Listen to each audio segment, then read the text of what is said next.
तलाठी करतोय तहसीलदाराची कामं, जातीचा दाखला देण्यासाठी 6,000ची लाच घेताना रंगेहात पकडला।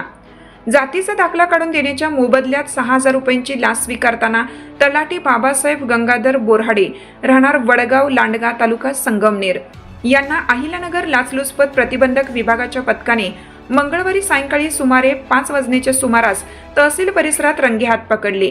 या कारवाईमुळे महसूल विभागात एकच खळबळ उडाली।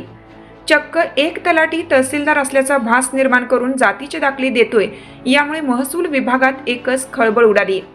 मिळालेल्या माहितीनुसार तक्रारदारांनी जातीचा दाखला काढण्यासाठी आवश्यक कागदपत्रे सादर करूनही प्रमाणपत्र वेळेत मिळत नसल्याने संबंधित तलाट्यांशी संपर्क साधला होता। यावेळी तलाठी बाबासाहेब बोराडे यांनी काम लवकर करून देण्यासाठी 6,000 रुपयांची मागणी केली। याबाबत तक्रारदारांनी लाचलुचपत प्रतिबंधक विभागाकडे तक्रार दाखल केली।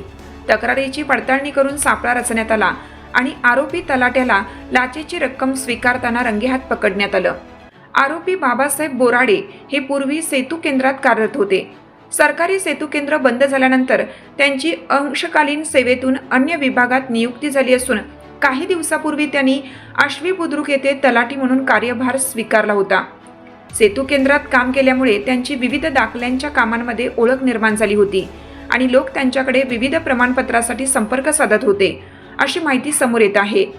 या प्रकरणी आरोपी तलाट्याला ताब्यात घेण्यात आलं असून त्याच्या विरुद्ध संगमनेर शहर पोलीस ठाण्यात गुन्हा दाखल करण्याची प्रक्रिया सुरू आहे। पुढील तपासांतर्गत आरोपीची मालमत्ता, बँक खाती तसेच घर जडतीबाबतची कायदेशीर कार्यवाही करण्यात येणार असल्याचे अधिकृत सूत्रांनी सांगितले।